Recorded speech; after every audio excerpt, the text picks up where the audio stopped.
Welcome to MGoRadio, Potato.Nuclear War. You got it right this time.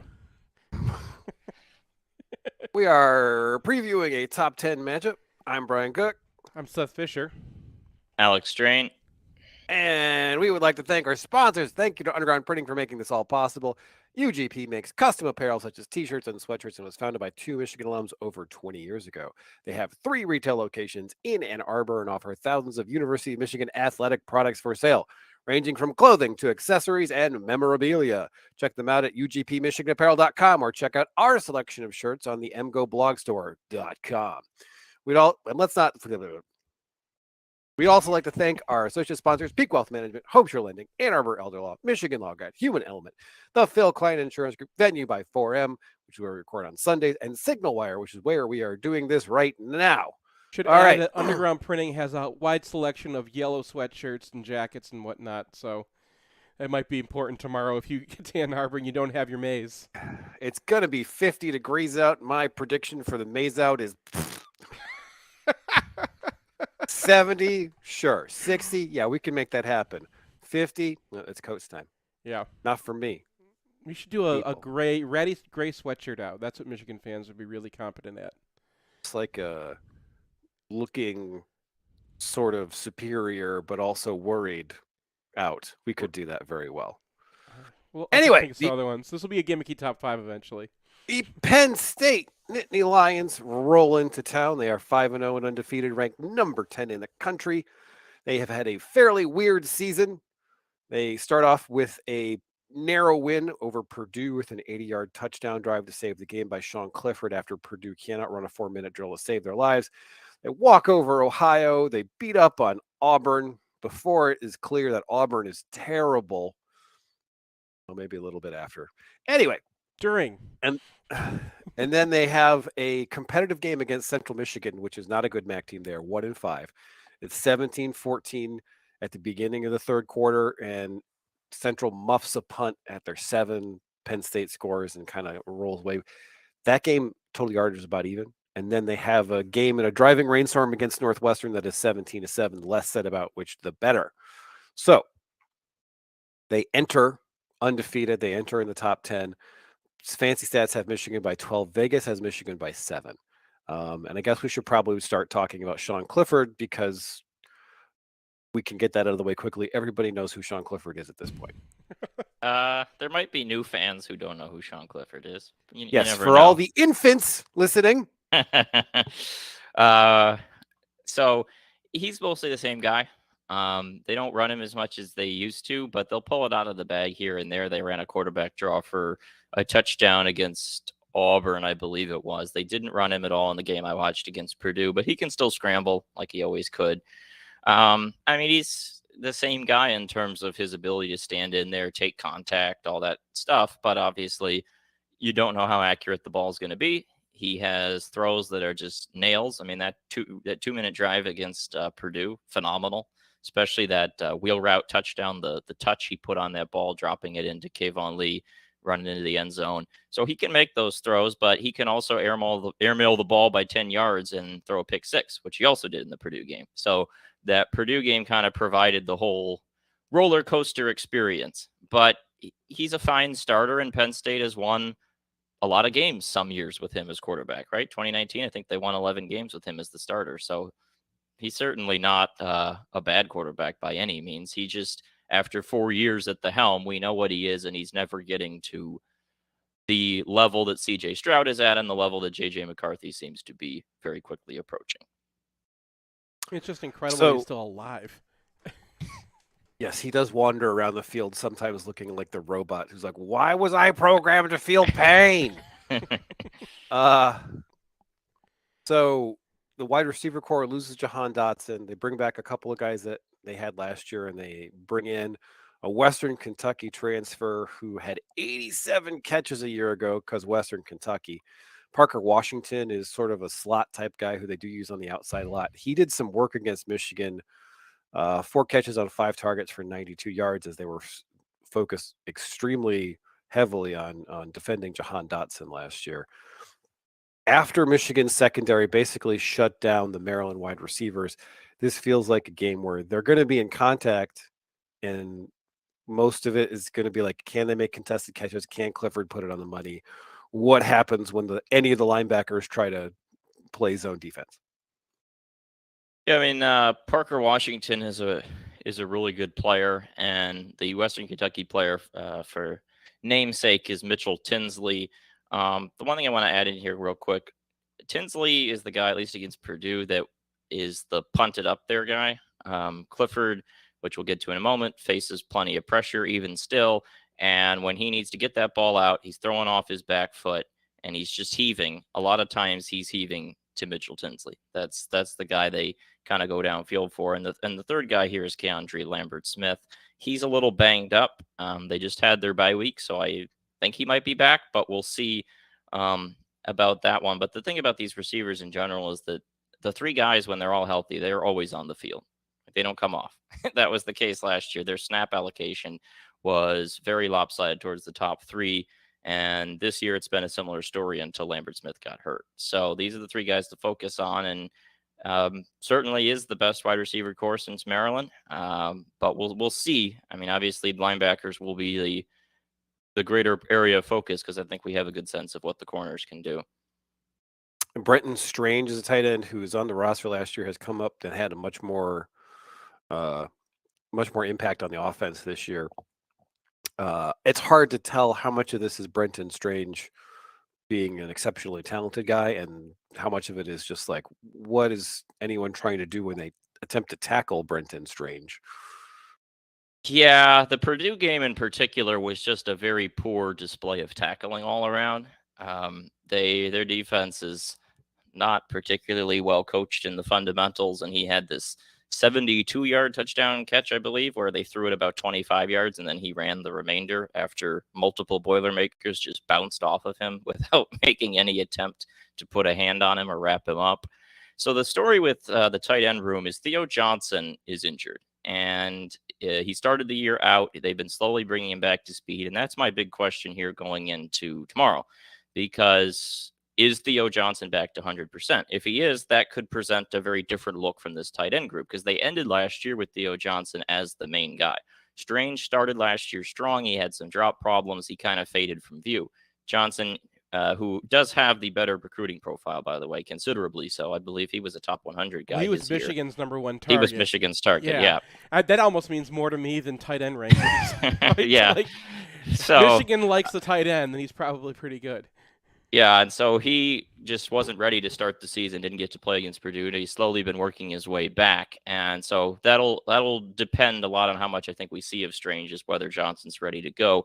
Tyler Warren is the third guy here. He's the blocking tight end, but he's really just a blocker. So I don't know. We'll see who it is that they throw to the most. But again, as is the case with this team on both sides of the ball, we just don't know how good they are because they haven't been tested by a lot of teams that I think are comparable in any real way to Michigan on either side. All right, so Nick Singleton is a 5-star, number 33 composite guy in the country last year. He is their starting tailback, but they rotate a lot. The top three guys are pretty close in terms of carries. And then his backups are just kind of 4-star versions of him. Everybody's about 6 foot. Everybody's about 210, 220. Everybody's got a pretty good size and speed package. We don't really know about the wiggle. We don't know about how much push these guys are going to get when they get contact, because you highlighted those 2 long runs against Auburn, and those were Ty Isaac specials. That was a very large man running very fast and not having to do anything else. So, can he make that stuff himself? I don't know. Bill Connolly had an interesting article this week, which had a lot of deep stats in it, and he pointed out that the Penn State ground game is extremely boom or bust. So their first down rate is low. Their success rate is low. If you go into their line stats on Football Outsiders, they're in the 80s in most of them, line yards, power success rate, all this stuff. So it does feel like an offensive line that is going to struggle against Mozzie Smith, going to struggle against Mike Morris. And where you kind of worry is like the stuff that happened to Michigan against Indiana when they did crack. It was, we got 6 guys in the box. We're relying on our linebackers to clean up some messes. We lose 1 double, and then the guy's off to the races. This is the wrong team to have that happen against. Yeah, and there definitely is the potential for a feel like the Michigan State game last year, which obviously different way because that was Kenneth Walker pulling it out of the hat. But um, in the way that Michigan was generally pretty good at bottling Kenneth Walker until all of a sudden it was a 50-yard touchdown. And that's kind of the concern here. And it's why I made Singleton the danger man, because if you ask me, the biggest concern in terms of if Michigan gives up a 50-plus yard play in this game, I'm not really concerned about it being Mitchell Tinsley beating them over the top or Parker Washington taking one to the house. Like, I think those guys are great receivers, but I have a lot more belief in Michigan secondary to avoid those sorts of things. But if there is a big play, it's probably some combination of a bust up front, linebacker not in the right place, one blown tackle from a safety, and all of a sudden he's gone. We saw that last year against Northwestern. You remember that 80-yard touchdown run from Evan Hall when Moten blew the tackle. That's the kind of thing that we could see in this game. Like Brian described, long run really fast. So, and Singleton has an ability to do that. Auburn blew several of those, and he was off to the races. He has a number of 50-plus yard runs this season in multiple games. So that's kind of the big question is, can Michigan keep it to under 10 yards, under 15 yards, right? Not have the one big bust, because these are the kind of athletic players at the running back position that can hurt you in that way. I want to point out the two teams you just mentioned, the Michigan State game and the Indiana game, were the two last times that Michigan really went to 5-1.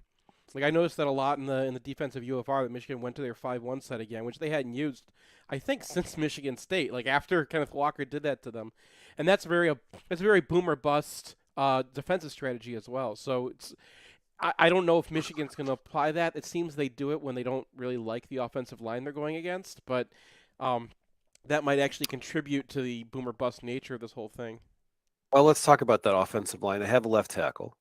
Sophomore who is getting NFL, NHL, NFL buzz already. He's 6 starts into his career. I don't think he gave up a pressure in the first 3 games. PFF was very high on him, and Dane Brugler actually named him the most interesting NFL draft prospect in this game. That's a hot take. After 6 games. But after 6 games, this guy is getting the kind of talk that, like, Penn State tackles do not get. Like, they've had 2 draft picks in the last 15 years, and last year they had a guy go in the 7th round. So not exactly primo stuff. So you hated their right tackle. You hated him last year, and it didn't really seem like he had improved much in your estimation this year. Nope. So that's going to be that's going to be really important, because if they do have someone on the left who's competent, then that's going to be the main point of contention for an Ayabioki or Mike Morris. Yeah, no doubt. I mean, Caden Wallace is still really bad, and he's opposite Olu Fashanu. Last year it was Rasheed Walker. Rasheed Walker was also as bad as Caden Wallace. He's moved on, and now they plug him. He got drafted. He's the guy who got drafted. All of Penn State's linemen are high recruits. They're all athletic. They, yeah. There's reason why they get drafted. It's not because of how they perform in college. But it might be the case for Fashanu. I mean, I didn't see a lot of issues. Again, I don't know. Like, Purdue is not a team that anyone is saying like they're the pass rushing titan of the Big Ten. I mean, they lost Karlaftis in the offseason. So, and then you look at these other opponents, like, it's just hard to know. And then, I mean, even against Northwestern, Purdue just wasn't Penn State wasn't throwing the ball. It was pouring rain. And so that game, there was only limited dropbacks in that one. So we just don't have a ton of tape, but what we've seen so far from Fashanu is pretty promising. I think it's also promising from Juice Scruggs, the center, our name of the week candidate on offense. He's moved from guard to center. I didn't like him much at guard last year, but I thought he's played pretty well at center this year. And the guards are a little iffy, and they're not too great in run blocking. And then you just have the big Wallace hole at right tackle, and that's the one that Michigan is going to be focused on. And I think we'll learn as much about Michigan's edges against Fashanu as we will learn about Fashanu against Michigan's edges. All right, moving to the other side of the ball, Penn State defense has not really been tested on the ground. They've played a bunch of teams that have absolutely horrible run stats. Like, I looked up Purdue, Northwestern, Auburn. Those are the 3 Power 5 teams they played. Every single one of them is like 115th in line yards. And Penn State does have something to do with that as part of their schedule. But Michigan is going to be a completely different level of challenge for them. Yeah, I mean, I picked Auburn for the charting purposes because I felt like that was the only team that has a pulse in running the ball, and it's not a great pulse. They are still way far down there and only so comparable to what Michigan is like. I mean, they're kind of propped up by their running quarterbacks and Tank Bigsby being really good. So it's not the doing of their offensive line at all. So we haven't seen this Penn State team up against a team that can run the football, between the tackles without it being from one of their skill position guys making it happen. In terms of the defensive line, they have a lot of rotation going on between at the standard defensive tackle spot and their weak side end. Both of those positions, they're running guys in and out depending on if it's a passing down or a standard down. So you have Nick Tarburton as a weak side end. He's on to stop the run. Then boom, he comes off on a 3rd and long situation. Same thing for Devon Ellies at tackle. He's out there to stop the run. Then he comes off for the passing downs. PJ Mustipher is kind of the guy in the middle holding it all down. He's back healthy. He missed the Michigan game last year. The star is still on him. I think he's still pretty solid. PFF's grading of him is a little lower than you'd normally expect, but we don't like PFF right now, so we don't need to get into that. Well, It's just the offensive line Yeah. stuff. Like they might have they're redone their defensive tackle ratings because I noticed across the board they used to love dudes who just get in the backfield no matter what goes on, and I think they cleaned a little bit of that up. I know the offensive line stats this year are terrible, but that's what Mustipher does. He jumps into the backfield. Yep. And Edissa Isaac at the strong side edge will stay out there all the time. And so the line, I think, is fine against the run overall. But the question is, can you get situations where Tarburton and Ellies are off the field and they put those pass rushers on? Because those guys are a lot lighter. And if they're on there and Michigan can find that matchup, I think that they can probably blow up Hakeem Beeman, who is a good pass rushing defensive tackle, but he's very light. And the same thing for Chop Robinson, who's kind of a guy who's just going to sprint around the edge and, leave that off tackle run completely exposed. Well, and conversely, if they want to throw on 1st down when Tarburton's out there, Yeah. he has 2 sacks in his career, and he's been starting for a year and a half now. So just not a guy who it brings very much threat. This is sort of like Harrell and Oki for Michigan, except even more extreme. So because Pro Football Focus absolutely loves Chop Robinson. He's like grading out one of the best defenders in the country. And he's not a full-time player. So that really tells you that in his role, he's excellent, but he is definitely in that Josh Uche bit of guys who can't be out there on a standard down right now in his career. Yeah, and Chop Robinson, our name of the week candidate on defense, he is a guy that comes over from Maryland after one season. So there are the Okie comps in that, he was not being coached at all at Maryland on defense. That. So they've got some refining to do with him, but he was a top 100 guy. I think he was 68th in the composite. So plenty of raw talent. And yeah, he could bend around the end and get into the backfield. He had a strip sack. I think he had 2 sacks in the game against Auburn in total. Very productive pass rusher when he's out there. It's just the early stages of his career, and he's probably going to be able to be attacked if you're doing anything, or requiring him to do anything except pin his ears back and go get the quarterback, right? So, and they do drop him into coverage. Him and Tarburton, that weak side edge spot, we do see that. And so that's part of how Manny Diaz disguises his rush packages and where guys are coming from. But if you can get Chop Robinson trying to cover Donovan Edwards, like take that as soon as you can find it. Yeah, another thing from the Connolly article is that Penn State is terrible at picking up sacks this year, but their pressure rate in terms of just like affecting the quarterback is like 8th in the country. So they send a lot of guys across the line of scrimmage. They get pretty aggressive. It's not a Don Brown defense, but it kind of feels like a Don Brown defense because those 2 cornerbacks free up a lot of shenanigans because they are very confident in having those guys go one-on-one with basically anybody in the country. Yeah, Joey Porter Jr. at the one cornerback spot. He was a guy that coming into the year, there was a lot of NFL talk, even though his play last year didn't quite warrant it yet. He started to deliver the play that warrants it. And Purdue inexplicably targeted him 14 times in that game, which, I mean, that's it Purdue's was really... offense. If you get a one-on-one, you throw it at that guy. And that's not the best idea with Joey Porter, I think they discovered. Yeah, well, it was a very entertaining battle when he was up against Charlie Jones, because you have among the best in the conference at their positions going up against each other. And Charlie Jones won some of those battles. Anybody else against Joey Porter, he was just stuffing him in a locker. And it got to the point late in the game that Klatt is just screaming on the broadcast, like, stop, stop, stop. Just stop throwing at that guy. How did Klatt get this job, man? I'm sorry, that's a total aside, but he seems too smart for this. So that sums up Joey Porter Jr. You know, he's got the height, the length, good athleticism. We saw last year he's going to get burnt by Roman Wilson, but seemingly everyone in the country is.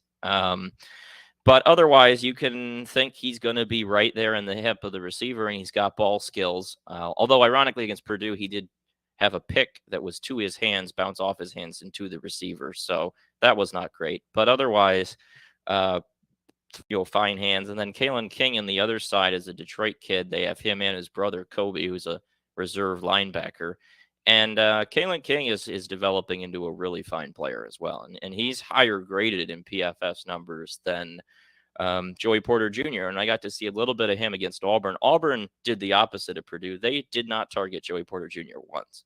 So there was no tape of him from that game in coverage. But those two guys, they lean on very, very heavily. And they're good. And outside of that, they play a lot of different DBs rotating at safety and nickel at the other spots. But those two guys on the outside are going to play most all the snaps, and they're probably going to do pretty darn well most of the snaps. Well, so we should talk about that interior then, because Michigan has a couple of guys who have been very good this year operating from the slot and tight end, and Luke Schoonmaker and Roman Wilson. Those guys will get nickels, they'll get safeties, and I think I saw in your piece that they had a nickel against Auburn who didn't play very well, and they've been rotating through a bunch of different guys. So do they have a solution there? What's their plan of attack? How are they going to try to contain those guys on the interior of the defense? So what's interesting about them, so they had Daquan Hardy. He was their nickel. That's what you mentioned. And then he gave up a couple like 3rd and 25 pickups against Auburn. And then they were like, nope, not going to see you again. And so he's kind of vanished. The tricky thing with Penn State snap charts is that they haven't played a lot of real minutes. And so there's been a lot of garbage time. And so they've rotated through a lot of bodies. And they also have these rush packages where they'll play with 6 and 7 DBs depending on the play. And some of them will rush the passer, some of them will be in coverage. And so a lot of these guys have very high snap counts, and even for being reserve players. So Johnny Dixon, former South Carolina transfer from a few years back, he's ancient, but he's still around. He rotates in at corner. Marquise Wilson, another very veteran corner. Those guys come on. Jonathan Sutherland is a guy I would watch against tight ends potentially. I'm not sure how they'll use him in this game, but he was a safety they've converted because they got rid of their Sam position, and it's now they don't have a hybrid space player name for it, and I think they're still technically calling it a linebacker, but Sutherland is safety sized, so that's kind of what he is. And yeah, sometimes I pinged my Penn State friends, and they're calling it outside linebacker. Yeah, outside linebacker. Right. Very visual podcast. Yeah. But he half the time he's in the slot or even sometimes outside. I saw him lined up there, and then half the time he's playing like a linebacker in the box. So that's a guy you could see matched up with Schoonmaker, and if he is, he's 5'11", and Schoonmaker is not 5'11". So that's a matchup for Michigan to potentially go after. And the linebackers, Curtis Jacobs, their new middle linebacker, he's at his best as a blitzer. And Tyler Elsdon, the weak side linebacker, he rotates with several guys too. And I didn't see a ton from coverage from those guys. So I think Michigan will be able to get some matchups. I mean, like, definitely if your options are targeting Schoonmaker or Donovan Edwards against a linebacker, or a nickel versus throwing at Cornelius Johnson against an outside receiver, I think there's a very clear preference on who you want to take on. I want to add one thing about the safety matchup, because another thing I got from my Penn State friends, because I was like, because I showed them the chart, and I was like, anything wrong with this? I'm like, well, normally we bring out safety, I forget his name, number 6. This is what the guy was saying, to deal with tight ends because he's big. And I'm like, that's Ty Wheatley's son, isn't it? Yeah. It's Zachy Wheatley. 6'2", 190. Right. But he's like the big safety that they if they're getting chewed up by tight ends, he comes in as like strong safety and he just locks to a tight end. It is kind of a Don Brown defense at times. Like they'll switch it up, but I did get a very like we're gonna just choose our matchups and go kind of defense. Man, you want to man up Roman Wilson? Good luck. One more thing I want to throw out there, and this is crucial because Michigan will be the second team they've played this season with a quarterback who has a running ability above John Navarre. And Auburn was the other one. And Penn State sent all these blitzes, 5-6 guys rushing. They never spied the quarterback once. And their rush packages in particular had this tendency to push everything outside and leave this huge crease where the center was, just right up the middle. And it was there all day long. I think I had 5 or 6 scrambles of 7+ yards, several of them picking up 3rd and 15s, 3rd and 18s. I mean, it was kind of like, why are they not adjusting to this? The guy looked like Cam Newton all of a sudden out there. Yeah. and the thing was, right, you've got these lockdown corners. Auburn, their offensive line isn't very good. The quarterback's getting pressured all the time. The receivers aren't open. The only reason they're moving the football is doing the same thing over and over again, taking these mobile quarterbacks and just hitting them with a scramble. And Penn State didn't adjust at all. Now, they haven't played anybody else that had a quarterback who can scramble. But if they're sending the rush packages and, all these guys are coming sprinting into the backfield and nobody is hanging back over the middle, because that's what they'll do, 5 or 6 rush and everybody else drop back. Nobody watching what the quarterback's doing. I think there may be scramble lanes available for J.J. McCarthy, especially on 3rd and longs when they really send the house. And that's something to watch. It'll be interesting to see how they approach that. Special teams, they have a great punter. I think they're 3rd or 4th in punting efficiency. Their kicker's questionable. So he was the starter way back in 2018 where he was 16 of 24, ranked about 100th in field goal efficiency. Lost his job to Jordan Stout, who was not good. And his 4 or 6 on field goals this year. He's missed 2 extra points. So Jake Pinegar could be a problem for Penn State. They haven't really done anything on returns. All right, guys. How are we feeling? Scores. Alex? I think Michigan should win. I think maybe by 7 or 10 points. Purdue should have won if they had been able to run the ball, and Auburn got a lot of yards despite all the nonsense that goes with being Auburn this year. So I'll take Michigan 27-17. Seth? Yeah. I got to stick with my bets, 42-27. But like I said, 32-19. Yeah. All right. We're going to take a break, come back, and talk with John Bacon. Want the perfect game day outfit? Underground Printing has unique, great-fitting U of M apparel and officially licensed apparel from legendary Michigan names like Woodson, Howard, Ufer, and more. UGP also specializes in custom printed apparel and promotional items for groups, events, and businesses. Whether you need 1 shirt as a gift or 1,000 shirts for a charity walk, Underground can customize almost anything for groups large or small. To learn more, visit Underground Printing at one of our 3 convenient locations around Ann Arbor or online at undergroundshirts.com. It's painless. It's online. It's group ordering made easy for your next custom printed apparel order. Pogo from Underground Printing will save you time and hassle, whether you're selling shirts for a fundraiser, organizing a large event, or trying to collect sizes and payment for a family reunion. UGP is here to help. Save time and hassle every step of the way with our easy-to-use site. No more guessing what to order, chasing down people to pay, or wasting time trying to sort out the order. We'll set it up and you can just sit back and relax. We can even take care of individual shipping. To learn more about Pogo, visit us at any of our convenient locations or at pogo.undergroundshirts.com. At Peak Wealth, we believe we can help you retire with confidence. It's Nick Hopwood, certified financial planner from Peak Wealth Management in Plymouth. I graduated from Michigan in 2001 with an econ degree and founded Peak Wealth Management in 2014. And now we have over $240 million of assets under management. As a freshman in 97, winning the national championship in football and hockey didn't get any better than that. Both my wife and I lived in Bursley that year, and it's crazy because we never actually met while living in the same dorm. Probably because she had a car and I had to ride the bus. But we named our dog Bursley anyway, and he's on the payroll here at Peak Wealth Management. At Peak, we're fee-based. We're your fiduciary, which means everything we recommend is always in your best interest. We partner with leading institutional money managers, focus on low fees, and make sure every client has a financial plan covering retirement, college, tax, estate, insurance, and cash flow. Simply put, we are Peak Wealth Management, your comprehensive financial coach. Book your second opinion at peakwm.com/mgoblog. Peak Wealth Management. Retire with confidence. 1 and 2 and... If you find yourself on the wrong side of the law, you want a Michigan man in the huddle. Call criminal law attorney and former prosecutor Jonathan Paul at 248-924-9458 or visit his website at michiganlawgrad.com.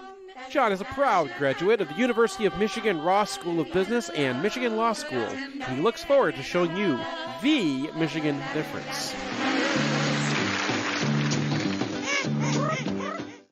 The only thing we can be sure of about the future is that it will be absolutely fantastic. I'm thinking of the incredible breakthrough made possible by developments in communications. Arthur C. Clarke's 1964 vision is now reality with Signalwire, a cloud platform that enables developers to build the applications that will reshape the future of communications. These things will make possible a world in which we can be in instant contact with each other wherever we may be. You can add cutting-edge, real-time video and audio to any product, website, or application with APIs and SDKs for developers of all skill sets. Signalwire is optimized for high quality and low latency communication functionality for video, voice, and text messaging capabilities. Almost any skill could be made independent of distance. Men will no longer commute. They will communicate. See for yourself at signalwire.com. Use code 2021 and receive $25 in developer credit. Go to signalwire.com. Signalwire Communications OGs, original geeks of programmable communication.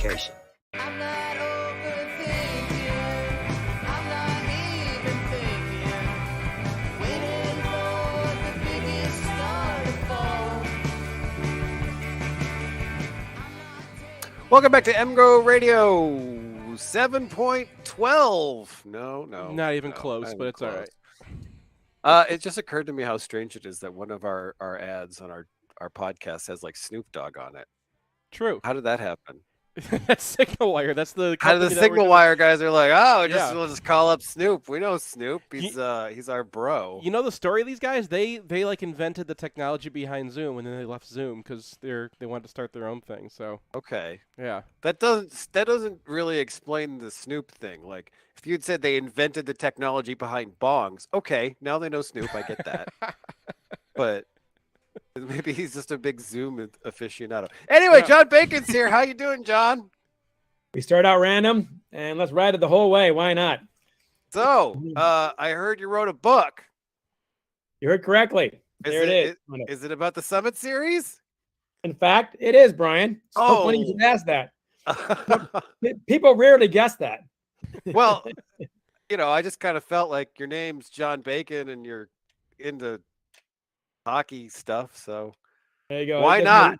There's my very low tech send set of files. Let's do this instead. There we go. right. Very visual Let us come podcast. back. Team Canada fought back, took the Summit Series, and reinvented hockey. And forward by Mark Messier, by the way. Mark Messier. Sorry, How about that makes it the most Canadian book ever written. Am I correct? No. Tragically, Can you hip, we're think not of a involved. more? So you got to talk to all these guys. They did. It's actually, this book was their idea. I was on the book tour with the Great Halifax Explosion, which Seth had already displayed at the U of M Club in Toronto, or as they say, Toronto, Tronno is how the Canadians pronounce it. We say Toronto.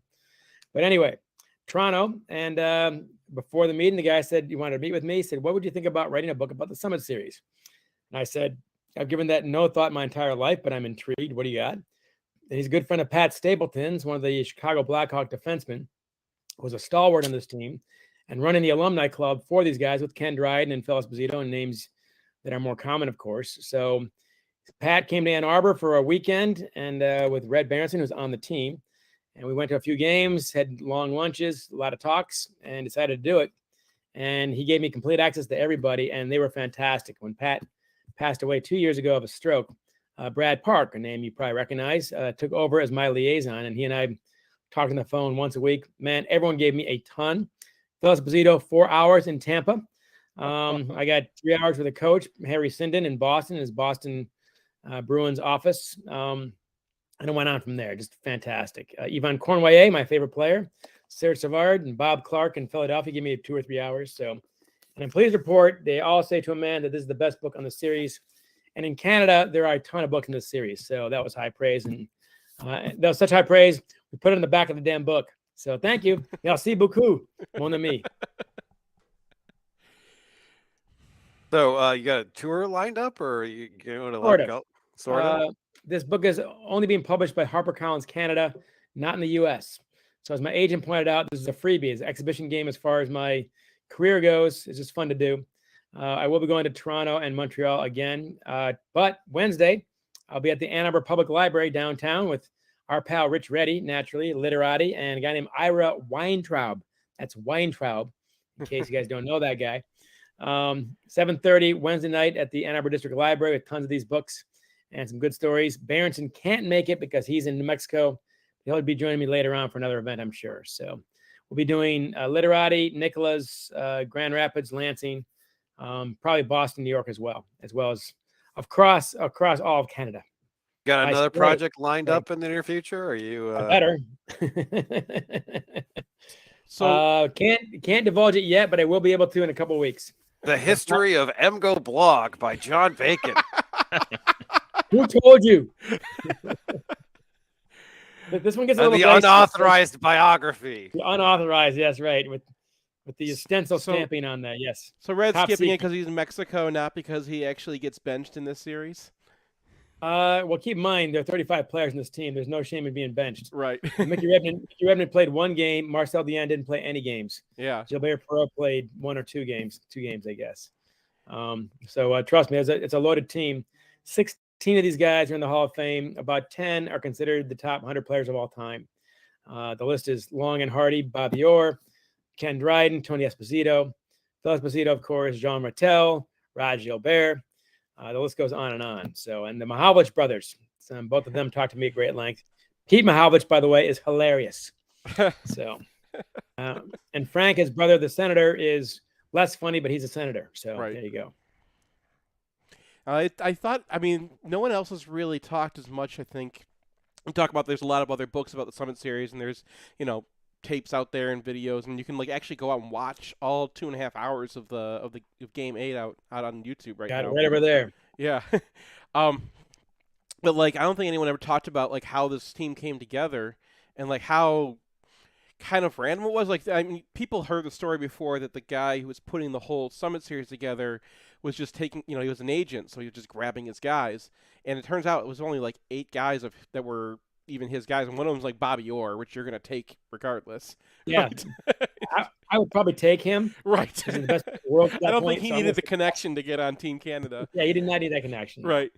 But what was it? Ferguson's the assistant coach is hey, Don I get Ferguson, to pick. yeah. Yeah, and he's I want Bobby Clark, and they're like, who? Bobby Clark, he wasn't quite a no-name, but he wasn't an all-star yet. And this thing launched his career.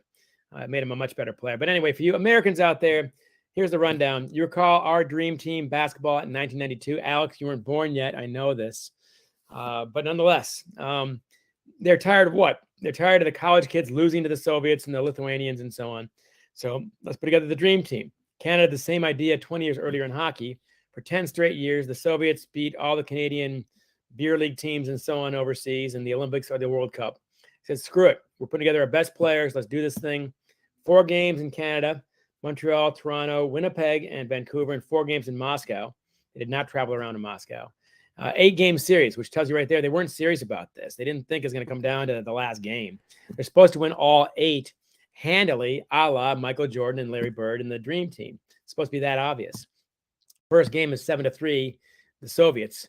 And the headlines in Montreal the next day around Toronto and so on were nuclear holocaust headlines. Hockey myth ends. Boom. I mean, keep in mind also in Canada, their favorite sport is hockey, hockey, and hockey. It's not like, losing basketball for us. This is everything. So tragic. And with 3 games left in Moscow, they're down 1-3-1. So that tie game means a game series becomes a 7-game series. They got to win all 3. They win them all by a goal in the third period. All 3 goals scored by Paul Henderson, who had been an average player to that point. This thing made his life, basically. He's turned him into a millionaire. But they won all 3 of them.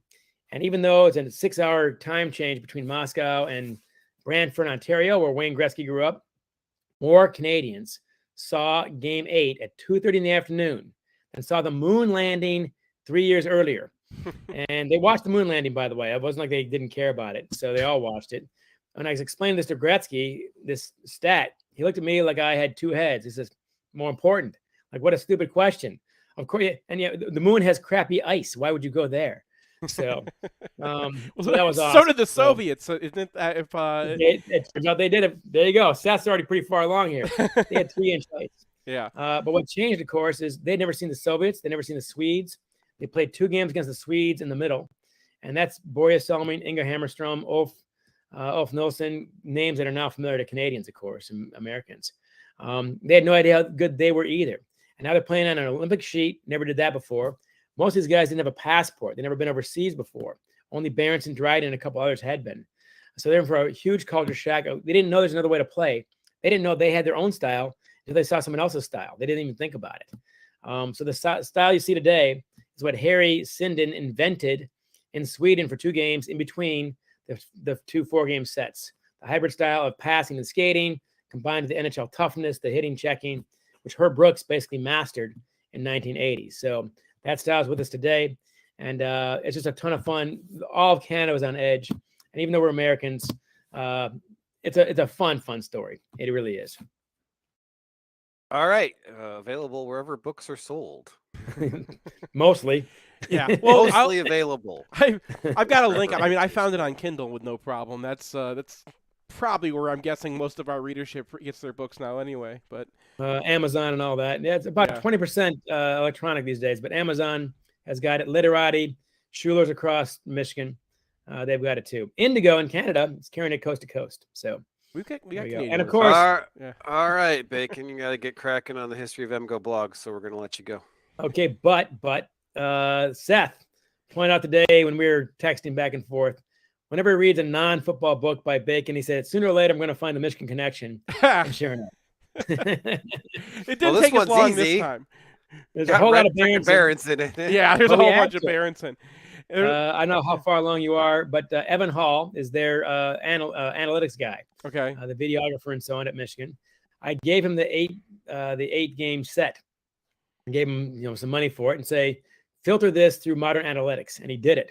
So after each game, we break down how it looks today. And the amazing thing is Harry Sinden figured out without modern analytics, chances versus shots. Shots is a pretty bad stat. Chances makes a lot more sense. And he has got plus minus for chances. It's a complicated process and it takes a long time. Harry Sinden figured out who was playing well and who was playing poorly. And almost all his decisions make perfect sense based on modern analytics without modern analytics. So that part's pretty cool. So, but now the history of MGO blog. Look, it's a dark tale. I'm not going to lie to you. Oh yeah, I'm not going to pretend that it's not grim and full of horrors. But you got the job. All right, Bakes. We'll talk to you later. All right. By the way, that's it. Where's the half an hour of randomness? Well, we got a hockey game we got to get to. Yeah. Well, my wife was telling me tonight, how long does this go? I said, could be half an hour, could be an hour. I got no idea. There's Tell never you what, a plan. we'll bring you back for another. We'll bring you back for another segment, and we'll shorten the Indiana part because no one cares about that anyway. How's that? There you go. Once Seth, finishes the book, there you go. And Brian, you might actually like this one. Yeah. Alex Drain, you're the hockey guy. You got to.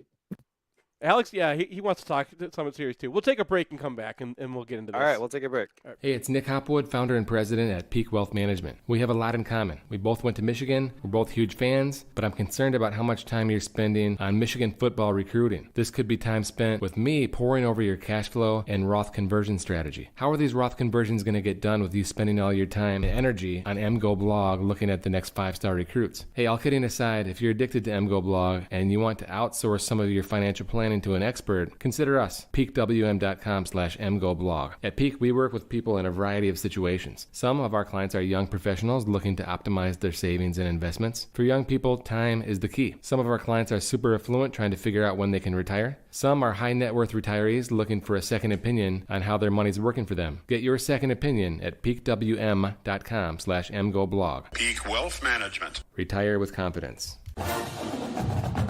Want the perfect game day outfit? Underground Printing has unique, great-fitting U of M apparel and officially licensed apparel from legendary Michigan names like Woodson, Howard, Ufer, and more.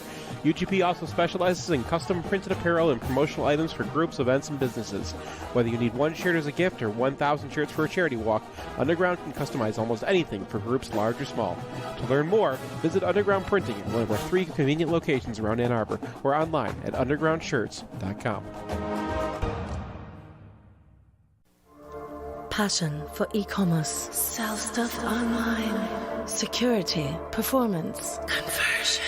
Beautiful user experiences. Belle experience utilisateur. Monthly marketing. PPC SEO. Make your user a customer. Conversion. Eau de Parfum for online retailers. Love your website. Let Human Element show you how. Available at human-element.com and fine department stores, not fine department stores. This is Matt Demrest, the owner of Homeshore Lending. We're a local mortgage company here to help you purchase with confidence and refinance with ease. People don't get mortgages very often, so it can be confusing. We'll break down every single line item so that it all makes sense. And at the end of the day, if we're not giving you the best deal, we'll tell you to go with the other company. We're here to offer our simple mortgage guidance. This is Seth Fisher from MGoBlog. Over the years, we've sent dozens of readers to use Homeshore Lending, and every review that's come back has been raving. I myself used them to refinance after doing our original loan through our bank. I was amazed how much smoother the process was for our complicated loan. Brian used them, you should use them too. Finding out whether it makes sense or not to refinance or getting pre-approved to buy a new home is easy. Head over to homeshorelending.com, that's HOMESURE, lending.com/MGoBlog to find out more. Or call us at 734-531-9950. That's 734-531-9950. I've got 2 of my favorite people here with me, kind of an annual tradition, Cooper and Colby. Cooper, how old are you? 11. Colby, how about you? 9. Can I get a Go Blue? Go Blue! NMLS number 1161-358, Equal Housing Lender. When I get this money, will it change me? Will I still be hanging around and will you see me? I bet I have my same friends with different ladies. When I get this money, will you change me?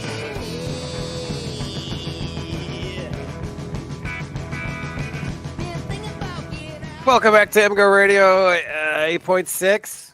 Yeah. Wow. Oh. Well, it's gotta.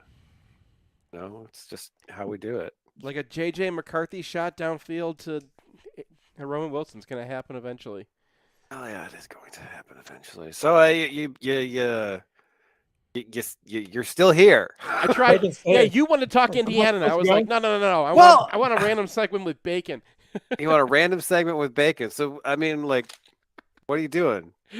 Doing something tonight? How you guys doing? Just your wife was like, how long is this going to take? So, and I said, I did not say 15 minutes. If we got up at 5:45, she thinks I'm like lying about the whole thing. I think. Well, okay. Well, we can't let that happen. Of course, usually we have beer at the store naturally and hanging out relaxing. So beer at the beer store.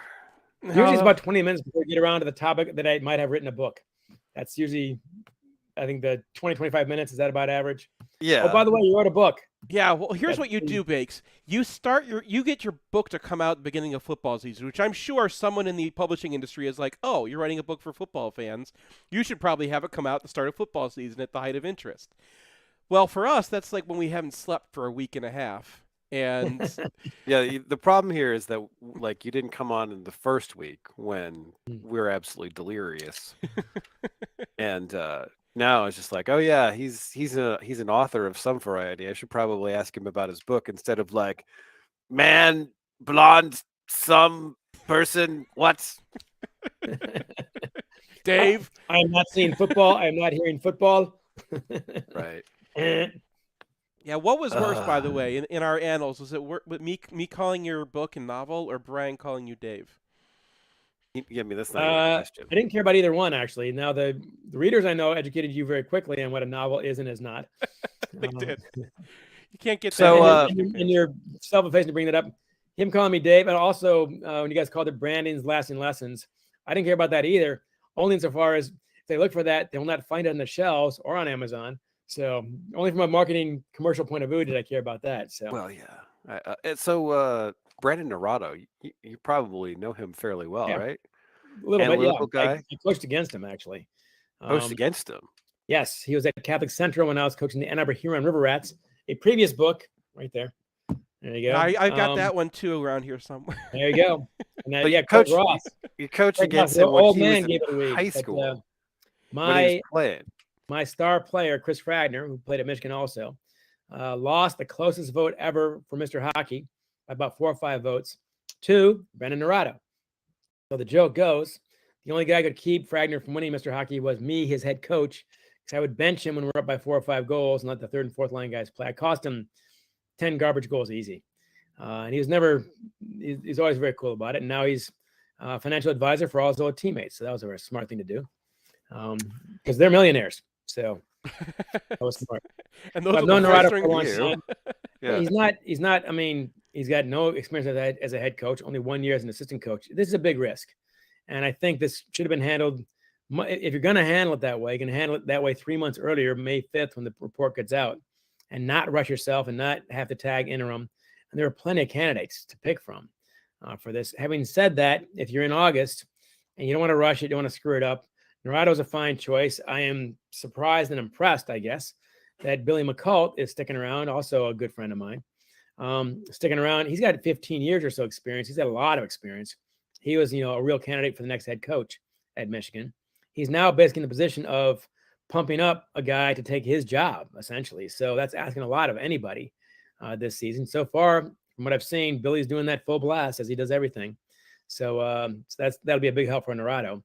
But he can't keep McCult there very long, I don't think. If Naurato's going to be the head coach, then McCult will move on, I'm sure, at some point. If I'm Naurato, also, by the way, I've got Red Berenson on speed dial every chance I had, and Mel too.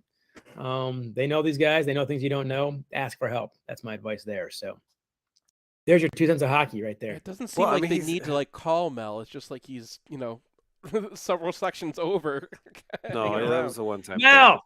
I mean, he's an interesting guy because he was a skills guy in the end. Like he was able to get a ton of guys to come out and work with him, like from high-end NHL players to guys like Will Lockwood, who were kind of fringe at the time. Mm-hmm. And it feels like he's young. He's probably going to be a bit of a go-getter, but like you just don't know. I mean, they've looked pretty solid in their systems. And like, one thing that Mel was is he was very old school kind of guy. We were just talking about the Summit Series analytics. And, it kind of felt sometimes like Michigan wasn't taking full advantage of their talent. I know they were the 1 overall seed last year, but just kind of some programs felt like they were maybe a little bit more modern, like Denver in particular. That was kind of a wake-up call because Michigan had all the talent in the world, and they come up against a team like Denver, and that was pretty lopsided in Denver's favor. So the first period was abysmal. Yeah, so I feel like it was like 18-3 for a while. I mean, it was stunning. Yeah, so it kind of feels like I don't know, like is Michigan ever going to have more talent than they had last year? No. Did they get knocked out? Nobody ever will, I don't think, honestly. No. Did they get knocked out of the tournament on a fluke? No. So that kind of goes back to systems, doesn't it? Doesn't it seem like it's got to be something where you got to modernize your program a little bit? Maybe systems, maybe skills to some degree. Honestly, to me, it's the first period. The first period, I mean, I was watching that, and I'm thinking if my high school team played like that the first period, I'd call a timeout.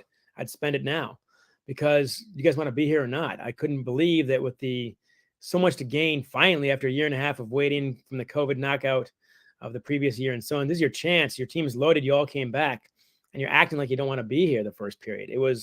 That was effort. That was attitude. That was not skills. That was not systems to me. Well, I mean, why? I mean, you're in the Frozen Four. Why? Like, you're telling me. You say in your book, or Sinden says in your book, that like you don't know what you got until you hit the ice, right? Like you could be mentally right there right up until it starts, and then as soon as you're on the ice, some days you don't have it. Yeah, and that's in fairness to the players and the coaches, including Mel. Sinden, who won a cup with the Bruins, of course, and then won the Summit Series, and won several more cups as the president of the Bruins. He said you can do everything right, and you really don't know what you got until the puck drops.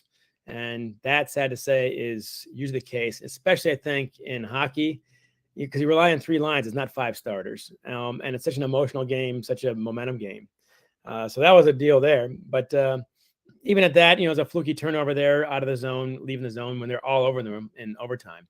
But But I mean, and you already know this, and you guys write about this, that 1-game series, absolutely anything can happen. And more so, I think, in hockey than just about any other sport based on goaltending. And Herb Brooks can tell you all about that. He knew damn well. They played Soviets 100 times. We're losing 99. We're getting crushed. I only have to beat them once. One and done and get the hell out of here.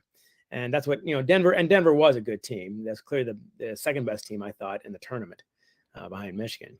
But no motivation. I mean, I'm not sure how much all the stuff in the report, the COVID stuff, the harassment, the goalie being gone, of course, Strauss-Mann. I'm not sure how much of that affected morale, but that team initially seemed out of sorts. And then, I mean, you were the guy who started breaking the contents of this report after it had been in Ward's hands for some months. And things kind of finally came to a head as a result of all that. And I mean, I just don't understand. Mel's not under contract. You have the report. Like, what possible rationale is there for not making a decision? And then, like, got 2 weeks maybe, and then you're just shaking your head because there's nothing to say. You've raised all the right questions. The report drops May 5th, and I heard that they did not get it in athletics for several weeks after that. Okay, let's call it June 1st. You still have all summer long. And by the way, the regions weren't really watching this case at that point. They just named a president. If you wanted to keep him, you probably could have given him a contract. And if you want to get rid of him, you probably could have done that too. Either one you could have done in June. So like you say, why you didn't do one or the other in June, I don't know. And I think Ward has by and large done a very good job. I thought he handled the Harbaugh situation masterfully, going against the tide, against the fans to give him a do or die contract, which obviously worked out. I thought he handled the Vikings very well. But this one seems like it fell through the cracks. That the whole feeling is to me. All right. The report is a lot of shades of gray, and I'm not sure how many of those are fireable offenses. Several. That was the thing. The report, and this is one piece about the report. It was a very narrow report. Like, they told Wilmer-Hill by design. Yeah, by design. Right. They said, go and answer this particular question, right? And then it comes back like as bad as it possibly could, except for the one question they asked, right? The one question they asked, they're like, okay, that we didn't really find, but we didn't think he was truthful with us. We did find this other stuff. You should go and look at this other stuff. And like, that was exactly what you needed to say. Okay, now we know there's a real problem here. And Michigan's not followed up on that either. The question of harassment, of retaliation towards players, Strauss-Mann, and so on. I think you hit the nail on the head, Seth, as far as, it's sad to say a lot of these things are, they're serious, undeniably. Obviously harassment, bullying, and so on by Rick Bancroft in this case, and the relationship between Mel Pearson and the goalie Strauss-Mann. But I come back to the one obvious thing, and that is the investigators said several times they felt that Mel had not been truthful with them in their investigation on not minor issues, on serious stuff. At that point, I mean, and I love Mel, and this is deeply unpleasant for me, but when I'm working at Michigan Radio or teaching at the School of Education, there's an investigation, I don't tell the truth, I'm gone. And that's true of anybody who works at the university, period, I think. I mean, there are a number of investigations going on as we speak. I'm sure probably a few hundred on campus in various ways. A lot of the investigators, you're probably going to be gone. And if you're not gone, then how are the investigations ever going to work? That's, I mean, you put everyone in a very tough spot. So it's a very, I can't recall a time where I enjoyed my job less than I did that week. But well, we're here where we are right now, and they play BU tonight in an early season test that'll tell us a real game. quite a lot. Yeah. All right, now we do have to talk about Indiana. Thanks, Bakes. We'll talk to you later. All right. By the way, we did the book, the first segment. We did Michigan Hockey, the second segment. That was not random or weird. What the hell? Well, what are see you you guys. gonna do? I'll see you guys next September, and we'll do it old school. Yeah. Brian's lasting lessons will be good. All right. Well, that will be a good session. All right. I'll see you, Bakes. In southeastern Michigan, the yearly cost for a nursing home averages approximately $100,000. It doesn't have to, though. Reed McCarthy founded Ann Arbor Elder Law after handling a tricky situation for his own family. Years of experience later, his boutique firm works with clients across southeast Michigan, dealing with Medicaid planning, long-term care, and tax, disability, and family law, not to mention family dynamics. If you have a family member who may need that level of care, or if you're ready to start your own estate plan, Reed can give you a plan for the future. Visit AnnArborElderLaw.com or call 734-945-9693. That's 734-945-9693. It's painless. It's online. It's group ordering made easy for your next custom printed apparel order. Pogo from Underground Printing will save you time and hassle. Whether you're selling shirts for a fundraiser, organizing a large event, trying to collect sizes and payments for a family reunion, or, ordering a whole bunch of shirts with your Kickstarter, Underground Printing is here to help. Save time and hassle every step of the way with their easy-to-use site. No more guessing what to order, chasing people down to pay, wasting time trying to sort out the order. They'll set it up, you can just sit back and relax. They'll even take care of individual shipping. To learn more about Pogo, visit them at any of their convenient locations or at pogo.undergroundshirts.com.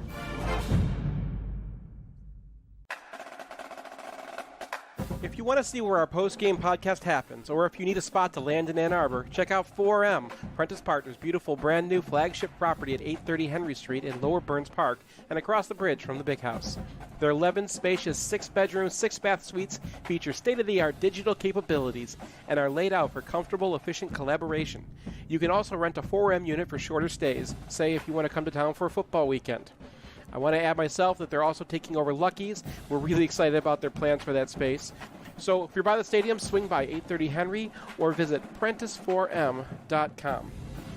Here's a thing people say. Seth, tell me about your insurance. I'm actually glad you asked me about that because I just changed my insurance and I'm really happy I did. Let me guess, you use Phil Klein and Owen Rosen of the Phil Klein Insurance Group. They are MGO blog readers and they don't advertise during football games. And they've got a 5-star rating on anything you would care to see. Call Owen at 248-682-7445 or visit them online at philkleininsurance.com.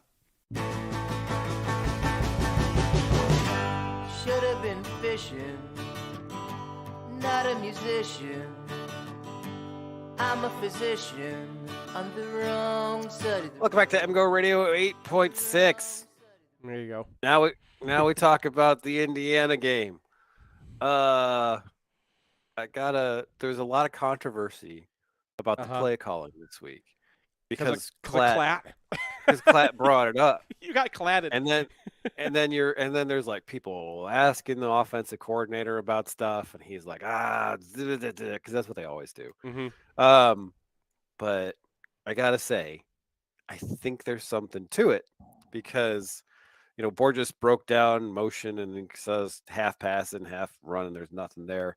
And I was like, okay, but I feel like when Michigan motions a tight end into the box, it's always a run. That's just how it's felt this year. So what I did in UFR is I added a new column, which was motion, and the answers were either no, wide receiver, or tight end. Wide receiver motion was a wide receiver repositioning himself, staying outside of the box, or going on orbit motion or having like the little flare right, stuff. Like the Cornelius Johnson thing where he like starts moving to get himself a free release. And tight end motion was either motion of a tight end into the box or around the box.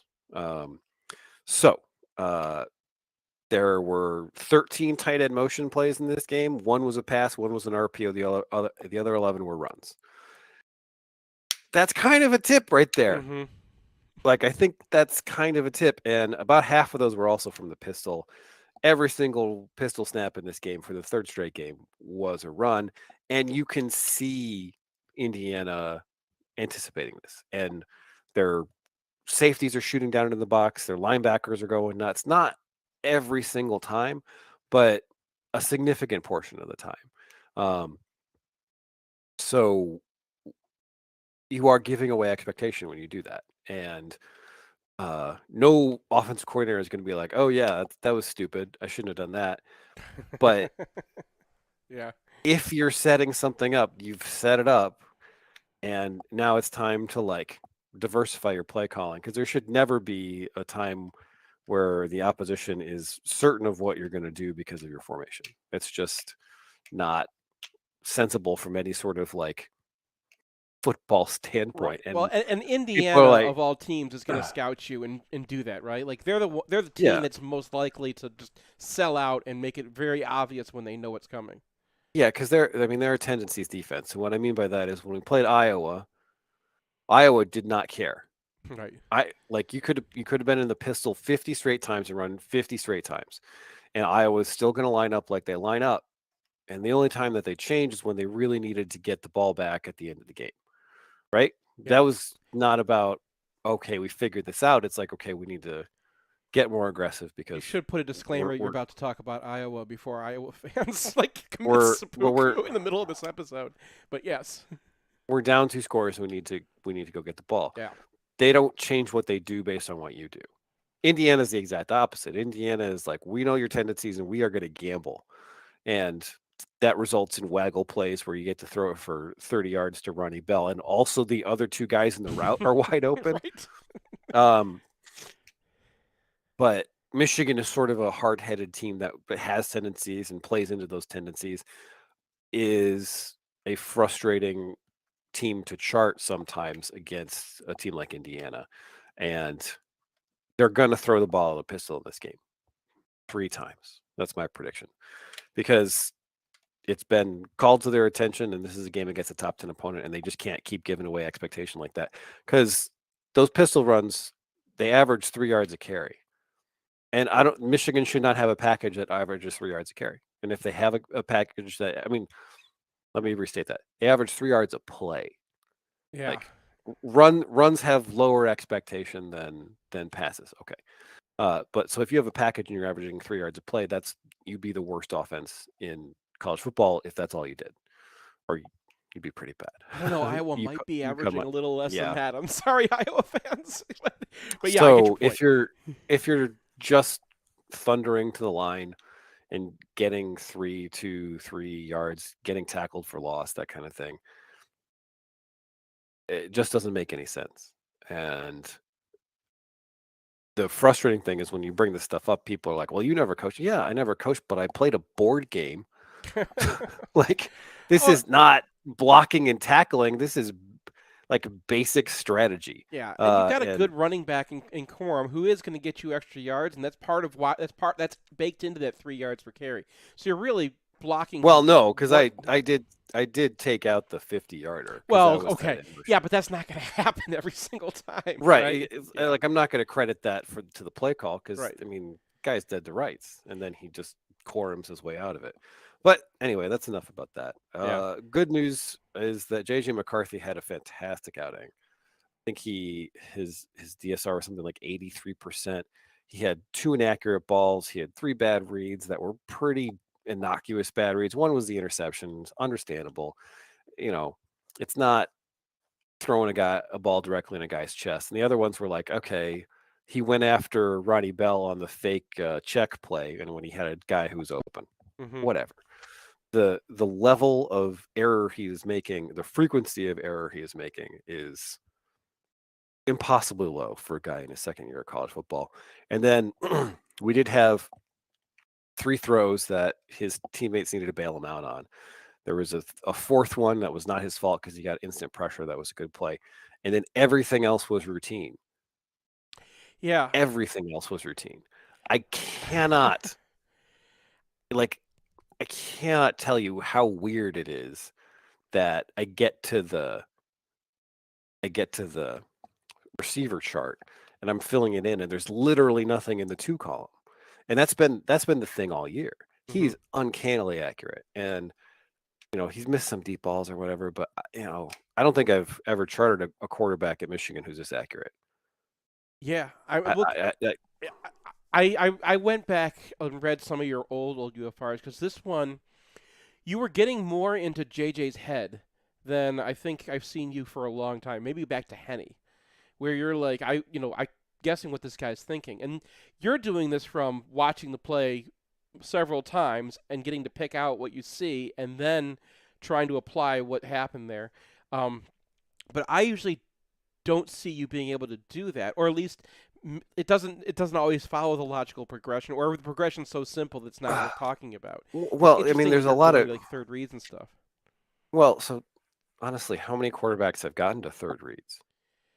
Like Rudock? Yeah, that's for a very brief period of time. But Shea Patterson isn't looking to one side of the field and then coming and seeing that the slant route's covered and then going to an in route. Like, that's not happening. Like it was like 1-2 gone, and then he'd be scrambling and trying to improv. JJ is not doing that, and for a young quarterback who has the ability to move like he does, he has one scramble in this game. It's a good idea scramble. He leaves the pocket a couple of times, and one of them is forced by pressure, and the other one was just like, okay, well, I know I have this, so I'm going to shorten up the throw. He sits in the pocket. He's calm. He makes great decisions, and he's a pro. He is going to be a first round pick. His accuracy is off the charts. He can move. He's got everything. And they keep adding stuff to his plate, and he just takes it and he makes it better. And when he makes a mistake, that's usually the last time he makes that mistake. Like the scrambling from like the second game, that's not happening anymore. Like, and then honestly, there aren't that many mistakes to talk about. I mean, there was that kind of hiccup in the zone read stuff. I had him like 8 or 9 on RPOs and zone reads, and I think I think I didn't credit him with a couple because those bubbles were probably live that Michigan was using, and he didn't throw those because they weren't there. So that's an RPO +2. So I think he's just reading everything out after the snap. Like it's remarkable. And then you got a couple of early runs in this game, and for the rest of the game, Indiana guys are checking up. So you get Donovan Edwards running off the backside, and the reason he gets to do that is because there's a blitzing slot cornerback, and he's like, hold up. So wait. There might be a McCarthy out here. Like 8 right, and he's 8 handoffs later, he's still doing it. Right. So it's I am super high on JJ McCarthy, and every week I chart him, I get higher on him. Other offensive stuff, I thought Barnhart was actually quite good. There were no pass protection minuses from him. He had the 1 -2, which I feel kind of bad because that's the only thing from him that I clipped. So like he was like +6 -2 in this game, and his whole section is like the -2. Like, all right, but yeah, he was +6. He got a +2 for driving a guy so hard on a JJ McCarthy keeper that he tripped up a linebacker who was 5 yards off the line of scrimmage. And then he just racked up a +1 here, a +1 there, and the line blocking grades came out very well. And you're looking at the results, and you're like, well, what the heck is this? And it's like, because all the RPS minuses came on run plays. And there were a couple plays where I'm just like, there's nothing to grade here. Like Donovan Edwards getting hacked down 5 yards in the backfield because of a corner blitz from the boundary. There's nothing to grade there. Yeah, So are you going to negative Schoonmaker because like the guy lined up way outside of him comes inside? Well, he's not expecting the cornerback also to come when the linebacker is also coming, and like that's too many guys. No one practices that. And there was another TFL where 3 guys got to Corum at the same time, 2 yards in the backfield. And I'm like, I'm not grading that because it doesn't matter what anyone's impossible block does because they're slanting to this and they're activating cornerbacks, and you told them what you're doing with your motion. And so I can't grade these blocks because it's a philosophical thing. Like, I remember back in the Borges days, there were people arguing with me like, this guy's got to make that block. And I'm like, okay, that's his job. But did you make that job easy for him? Because if there's a linebacker who's standing and reading the play out and not sure what is happening until after the mesh point, yeah, you got to go make that block. If that guy's screaming at the line of scrimmage, you're going to try to make that block, but you're not going to most of the time. So, yeah. Yep. Coaches always coaches have been. No coach is going to say to a player, "Okay, you're not supposed to do any. There's nothing you could have done on that play. Not your fault." It's like they always have some answer, and that's where they're coming from. But when you're trying to figure out what the heck happened here, it was if they're running punt block against you, there's no reasonable expectation that we have practiced this and should know what to do. Yeah. So, I mean, other than that, like we saw some bailouts from the wide receivers. I think that was really encouraging. AJ Henning left his feet both times he got targeted. Yeah, I was like, okay, there's going to be some 2s in this game, and you try to both of them catchables. And no, I mean, like, I because the first one he leaves his feet, and that's at his waist. And I was gonna like ding McCarthy for that, and then I was like, he didn't need to go down for that. Like, there's no reason for him to leave his feet there. and then the play in the back of the end zone. I mean, that hits him in both hands. And it was really unclear from the. I had to watch that like 5 or 6 times. It was really strange. And then finally, I was like, all right, frame by frame. And there's a frame where it's like, yep, the ball's there, the hands are there, it just goes clang. I was like, all right, well, that's unfortunate because that would have been a touchdown that really would reduce everybody's anxiousness level. Anyway, so do you have any takes from the land of wide receiver screens and absolutely abominable offensive line play? Bazelak is not a hero quarterback, and it's hard to know how much this matters. I did kind of figure out the screens finally that like Michigan, I think, was trying to use their base cover 3 and just figuring Sainer still could get across the guy and push it back, and hopefully either a linebacker or safety was going to get there in time. Eventually they realized they couldn't do that like Indiana splits are just so wide, you really just have to play them straight up. As soon as Michigan started playing them straight up, they get into 2nd and 7 instead of 2nd and 1, and that's it. Like if you put them in a passing down, Michigan's pass rush is just going to destroy them. If you allow 6 players to be in the box, they don't know which guy's coming, and you're going to destroy them. Every single time they had to pick up something even more difficult than like a stunt they couldn't pick up. So it's the sad about it is I can't really grade our defensive line or like treat this as something that's really portable to the Penn State game or whatever, even if Penn State's offensive line isn't great, because it's just this was a new level of bad. Well, it wasn't because we played Colorado State, but it was the same level of bad. For the Big Ten, the it was same level of bad as Colorado State. Yeah. So, I mean, linebacker stuff, I don't even know if I want to ask you. I mean, you're getting the same Janis stuff out of, is it Yanis? Is that I keep on wanting to say Jonas because from Colson. Wait. Yeah, like Two-Faced. What do you? Like the I think it's called a Janus, like a Janus. Janus. Janus. The two-faced god, Janus? Yes. Okay. Yes, that's what I'm going for. Okay. Yes. All right. These are Michigan fans. They get. Well, yeah, if you pronounce it right. Well, that's always been my issue, hasn't it? Janus Colson kind of had a. You could tell. Stuff. Yeah. The way that they were going to do screens asked him to do an awful lot. He played that well, and he didn't get any credit in the scoring for that. He does some. He was actually in his gap a lot of times when he knew what he was doing. He gets there really fast. It's not like my issues with Colson last year. It's just he sucks up on play action. He's gets behind a block. It's just not there yet. He's still a true sophomore, and sometimes it's just that's what you're going to get. This guy's in his 3rd semester, not his 3rd year. So, and then Barrett is Barrett. There's not a whole lot more to that, right? He's not big. He knows what he's doing most of the time. Sometimes there was that play where we already talked about last week where he ends up with 2 gaps because Mozzie Smith gets scooped, and that's you feel for the guy. I gave him a minus on it, but it's not like you minused him on that. That's not fair. What was he gonna do? He could only be wrong. Because the running back even pressed the inside gap. I felt bad for. I felt bad. Well, he's only a -1, but the touchdown was on him when they he takes 2 steps down. Touchdown. Yeah, and that was disappointing because it's like that's what they do, right? Indiana's going to put guys out in flares, but well, I mean he's misaligned and he takes false steps and it's just like yeah.